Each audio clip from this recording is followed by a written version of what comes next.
అప్పుడే class start చేసింది. దొరికితే నా పని అంతే.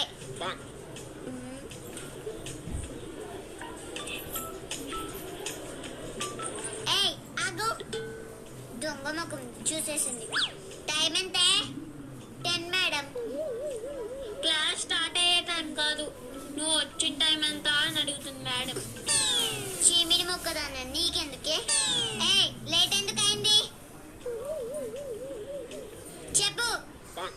నైట్ మా మమ్మీ మా డాడీ మీద కోపంతో డాడీ తీసుకొచ్చిన బిర్యానీ తినకుండా పడుకుంది మేడం. అయితే అమ్మనంతా బతిమాలా తినమంటే తినలేదు నైట్. అందుకనే నైట్ అంతా అమ్మని బతిమాలుతూ కూర్చున్నావా? లేదు మేడం. మరి బిర్యానీ వదిలేస్తే వేస్ట్ అవుతుందని